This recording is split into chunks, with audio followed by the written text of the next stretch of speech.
10 anecdotes inconnues sur le Real Madrid, partie 2. Zidane a peut-être marqué l'histoire du Real et même du monde en tant qu'entraîneur, mais si on regarde son ratio de victoires par match, il ne fait même pas partie des 12 meilleurs entraîneurs du Real. Depuis 1970, le Real est le club qui a le plus de fois battu le record des transferts. J'écoute. On a eu Luis Figo, Zidane, Ronaldo et Gareth Bale. Le record de matchs consécutifs en ayant marqué un but est détenu par Santos et le Real avec 73 matchs. Le premier nom du club était Madrid Football Club. Le mot Real sera ajouté en 1920 par le roi d'Espagne, tout comme la couronne qui est présente sur le logo. Le Real est peut-être l'équipe la plus titrée en Ligue des Champions, en Liga et la troisième équipe en Coupe du Roi, mais bizarrement, ils n'ont jamais réussi à faire le triplé Coupe, Ligue des Champions, Championnat.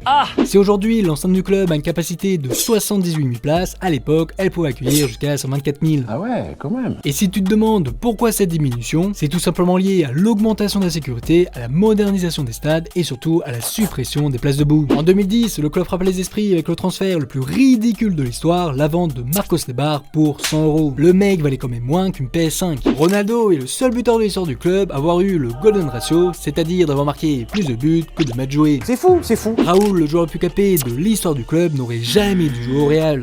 Lors de sa jeunesse, il était dans le centre de formation de l'Atlético de Madrid, mais à cause d'une crise économique, le centre fermera, obligeant l'Espagnol à rejoindre le club rival. Et enfin pour terminer, le Real est le seul club au monde à avoir vu 8 de ses joueurs gagner le Ballon d'Or.